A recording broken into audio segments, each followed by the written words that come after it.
peux pas accepter, de là d'où je viens, que l'université publique n'ait plus de sens. Bah oui. C'est pas possible. Sinon, je m'effondre, j'arrête, je me roule en boule et j'attends que ça passe. Ils sont à bout de souffle. Les docteurs non recrutés réclament la démission de leur ministre de tutelle. Fais un doctorat, non merci. Mais tu dois te dire, Emmanuel, qu'est-ce qui t'arrive? Toi-même, tu es docteur, tu as un doctorat et tu veux refuser aux gens de faire un doctorat? Écoute-moi d'abord.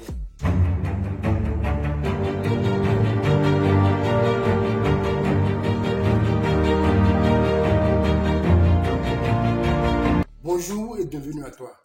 Je suis Emmanuel Produit Mentor. Je suis docteur en sciences et sur cette chaîne, je te parle de sciences, de doctorat et de bourses. Et aujourd'hui, je vais te donner 8 raisons pour lesquelles faire un doctorat est une mauvaise idée. Je t'invite à t'abonner et à activer la cloche de notification pour être informé de l'ensemble des vidéos. En effet, pour la plupart des gens, faire un doctorat est une mauvaise idée. Beaucoup de personnes se lancent dans l'aventure du doctorat sans savoir dans quoi ils se lancent, sans savoir dans quoi ils se mettent, et ils en souffrent. Alors, la première raison, c'est le temps. Un doctorat dure 3 à 7 ans, voire plus. Est-ce que tu es prêt à consacrer 7 ans de ta vie à quelque chose qui va te bouffer tout le temps? Pendant que tu fais ton doctorat, tes amis qui se sont arrêtés au niveau du master ont un emploi. Ils font un boulot, ils ont un salaire, ils gagnent bien leur vie. Ils ont des vacances, ils ont la vie à l'aise. Donc, est-ce que tu es prêt à consacrer 7 ans de ta vie pour un doctorat? Pendant un doctorat, ce n'est pas un travail de 8 heures à 17 heures, non. Tu travailles tout le temps. C'est en moyenne 10 heures de travail par jour. Et on travaille du lundi au dimanche. Le week-end, tu travailles. Le week-end, tu vas au laboratoire. Tu n'es pas obligé. Personne ne te force d'aller au laboratoire le week-end. Mais toi-même, des fois, avec les expériences que tu as en cours, tu vas au labo le week-end. Tu vas sur le terrain en week-end. Je connais des gens qui dorment au laboratoire pour leurs expériences. Moi-même, j'en ai fait. Est-ce que tu ne vas pas au labo en week-end? Même quand tu es à la maison, tu es avec ton ordinateur à écrire des articles, à écrire des résumés pour des congrès, à travailler sur ta thèse. Donc, ça te prend énormément de temps. Donc, tu dois réfléchir. Est-ce que tu es prêt à consacrer ton temps au doctorat? Parce que c'est long et assez long. La deuxième raison, c'est le superviseur ou le directeur de thèse. Et oui, si tu n'es pas chanceux, tu peux tomber sur un directeur de thèse qui va t'exploiter. La pression psychologique est énorme. Je dis bien énorme. Certains directeurs retiennent leurs étudiants, leurs doctorants, parce qu'un doctorant, c'est une main-d'œuvre facile, une main-d'œuvre gratuite. Et même si le directeur de thèse est animé de bonnes intentions, ce directeur ou cette directrice de thèse est occupé par les cours qu'il doit donner, par l'administration, par ses propres recherches, et il doit aussi t'encadrer. Et généralement, tu n'es pas le seul doctorant. Il y a aussi les étudiants de master à encadrer. Du coup, en tant que doctorant, souvent tu te retrouves seul et tu te demandes quoi faire. Par exemple, en Belgique, plus de 30% des étudiants abandonnent leur thèse à cause de leur directeur de thèse. La troisième raison pour ne pas faire un doctorat, c'est la structuration. Le doctorat n'est pas structuré. Ce n'est pas structuré comme des cours de premier cycle ou de deuxième cycle où tu sais que bon, tu as un cours, tu as des matières à valider, tu composes tes examens. Dès que tu as la moyenne, tu passes en année supérieure. Ce n'est pas le cas. Chaque sujet est spécifique et chaque doctorant, chaque étudiant en doctorat a ses contraintes. Le sujet de recherche que tu mènes n'est pas le même que ce que fait ton collègue du laboratoire, ton collègue dans la même équipe. Du coup, les stress ne sont pas souvent les mêmes. Même si dans les universités, il y a des réglementations, il y a des règlements qui encadrent le parcours du doctorat, il n'y a pas de structuration spécifique ou thèse. C'est la recherche, c'est la question scientifique qui va déterminer le nombre de répétitions de travail que tu vas faire, la quantité de données que tu vas collecter. C'est ton sujet de recherche qui va te guider, qui va te dire le parcours à suivre. Donc, le manque de structuration déboussole plusieurs doctorants. La quatrième raison, c'est les finances. Un doctorat peut être coûteux. Entre payer les scolarités, payer les livres, payer les frais de recherche, un doctorat est très coûteux. Surtout quand tu n'as pas de bourse de recherche qui accompagne, c'est hyper coûteux. Donc, tu dois te demander, est-ce que tu es prêt à mettre ces charges financières sur toi et sur ta famille? Tu dois te poser la question avant de te mettre dans un doctorat. Alors, supposons que tu es chanceux et que tu as décroché une bourse pour ton doctorat. Bravo, c'est bien. Mais souvent, la bourse qu'on te paye pour un doctorat, c'est à la hauteur du SMIC. Donc, c'est de l'argent avec lequel tu vis au minimum. Ce n'est pas de l'argent qui te rend riche. Tu dois économiser. Tu dois savoir comment gérer cet argent jusqu'à la fin de ta thèse. Et attention, cette bourse est limitée dans le temps. Si ta thèse, c'est pour 3 ans, tu as la bourse pour 3 ans. Si tu ne parviens pas à finir ta thèse dans les 3 ans, au-delà des 3 ans, tu n'as plus de bourse. Donc, tu te retrouves non seulement à ne pas finir quelque chose que tu as commencé, mais aussi à être sans argent. Du coup, tu dois commencer alors à chercher un petit boulot à côté pour pouvoir te nourrir, pour pouvoir t'occuper de ta famille si tu es marié ou si tu as des enfants et autres.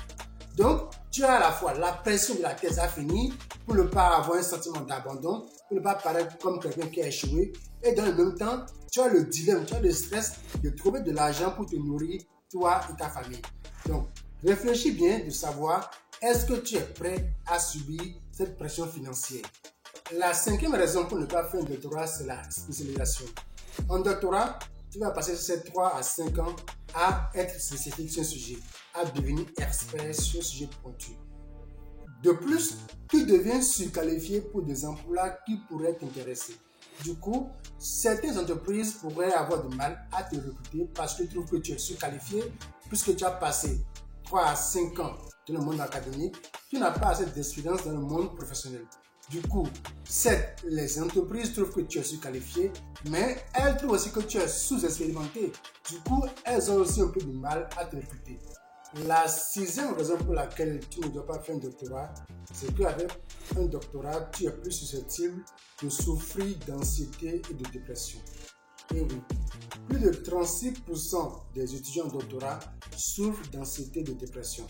Et d'autres travaux ont prouvé que de plus en plus de personnes souffrent d'anxiété et de dépression dans le monde académique. Le doctorat va donc impacter ta vie personnelle et professionnelle. Il va falloir que tu te fasses entourer de ta famille, des personnes qui vont te soutenir moralement pour que tu puisses tenir. Et si ce n'est pas le cas, ça peut aussi affecter ta vie de couple.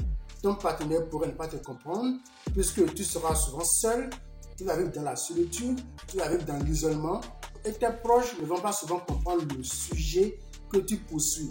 Tu vas beau expliquer le pourquoi de ton travail, l'intérêt scientifique de ton travail, mais très peu de personnes de ton entourage, de ta famille, vont réellement comprendre l'intérêt, le pourquoi tu passes autant de nuits, autant de temps à te casser la tête sur la science. Souvent, tu vas beaucoup bouger, tu vas beaucoup voyager. Et si tu as des enfants, tu ne seras pas souvent présent pour tes enfants. Alors si à la base, tu as des problèmes d'anxiété et de dépression, je te suggère de te traiter avant d'aborder ton parcours doctoral. Parce que c'est sûr et certain que durant ce parcours doctoral, il y aura des hauts et des bas, il y aura des rejets, il y aura de la solitude. Donc, prépare ton mental d'abord avant d'aller au doctorat. Si tu n'as pas un mental fort, ne va pas au doctorat. Si tu viens de me rejoindre dans cette vidéo, je te vois les 7 raisons pour lesquelles tu ne dois pas faire un doctorat. Je t'invite à t'abonner et à activer la cloche de notification pour ne rater aucune de mes vidéos. Alors, la 7e raison pour laquelle tu ne dois pas faire un doctorat, c'est que tu n'as pas de garantie d'emploi dès que tu as un diplôme de doctorat. Faire un doctorat ne te garantit pas un emploi. Tu vas passer 3 à 7 ans dans le monde académique. Cela ne veut pas dire que tu vas devenir professeur d'université ou directeur de laboratoire. Non, c'est archi faux. Pour cela, je vais te montrer 2 vidéos. La première vidéo concerne la manifestation de 3000 docteurs ivoiriens. Ces docteurs ivoiriens réclament à l'État de Côte d'Ivoire de les recruter. Regardons ensemble. Ils sont à bout de souffle. Les docteurs non recrutés réclament la démission de leur ministre de tutelle, Adama Diawara. Ils lui reprochent de ne pas trouver de solution à leurs problèmes de chômage. Aujourd'hui, lundi 3 octobre, est la date officielle des rentrées universitaires en Côte d'Ivoire. Alors, nous avons voulu saisir cette opportunité pour interpeller une fois de plus l'opinion nationale et internationale sur la situation des docteurs. Ces docteurs-là sont maintenus dans une situation de précarité parce que M. Adama Diawara refuse d'ouvrir un cadre de négociation officielle pour débattre sur leurs différentes propositions. Environ 3000 docteurs demeurent en attente de la signature d'un décret portant leur recrutement à la fonction publique. Pour eux, pas question d'abandonner si rien n'est fait. Nous demandons une insertion planifiée des 3000 docteurs. C'est possible, nous avons des propositions que nous leur avons faites. Si on s'assoit avec nous, en moins d'un trimestre, en moins de 4 trimestres, on va voir que ces docteurs-là seront insérés. Il faut comprendre, il n'est pas aisé pour un État d'investir dans des personnes qui sont docteurs et après de les laisser sur le carreau pendant que les possibilités existent. Pour l'insertion professionnelle des docteurs, l'État a mis en place un système de recrutement qui malheureusement n'arrive pas à les prendre tous en compte. Ces docteurs non recrutés veulent une réforme totale du système. Eh oui, 3000 docteurs ivoiriens maintenus dans la précarité. Cette manifestation s'est passée en 2022. Je ne connais pas le chiffre actuel en 2023. Et ne te dis pas que c'est un problème spécifique de la Côte d'Ivoire, non. Ce problème se passe dans tous les pays africains, au Bénin, au Gabon, bref, dans tous les pays africains, ce problème se pose. Et tiens-toi bien, ce n'est pas seulement un problème de l'Afrique. Même en Europe, ce problème de recrutement de docteurs se pose. Avoir un doctorat ne te garantit pas un emploi. Dans la deuxième vidéo, nous allons voir le cas d'une Française appelée Clémence. Suivons ensemble. Je peux pas accepter, de là d'où je viens, que l'université publique n'ait plus de sens. C'est pas possible. Sinon je m'effondre, j'arrête, je me roule en boule et j'attends que ça passe. Alors, il s'agit de Clémence, qui termine une thèse en histoire de l'art et en écologie après 7 ans et demi de recherche à l'université Rennes 2. Elle espère atteindre son rêve de devenir ancienne chercheuse, mais l'université n'a plus de poste à offrir. Comme une dizaine d'enseignants du département d'histoire de l'art et archéologie, moi je ne suis pas titulaire, je suis contractuelle, chargée de cours. J'ai même pas encore signé mon contrat pour cette année. Pour pallier le manque de moyens financiers, les universités emploient plus de 100 000 jeunes chercheurs en les rétribuant à un tarif horaire inférieur au salaire minimum. Alors, pour subvenir à ces besoins, Clémence est contrainte de travailler à côté.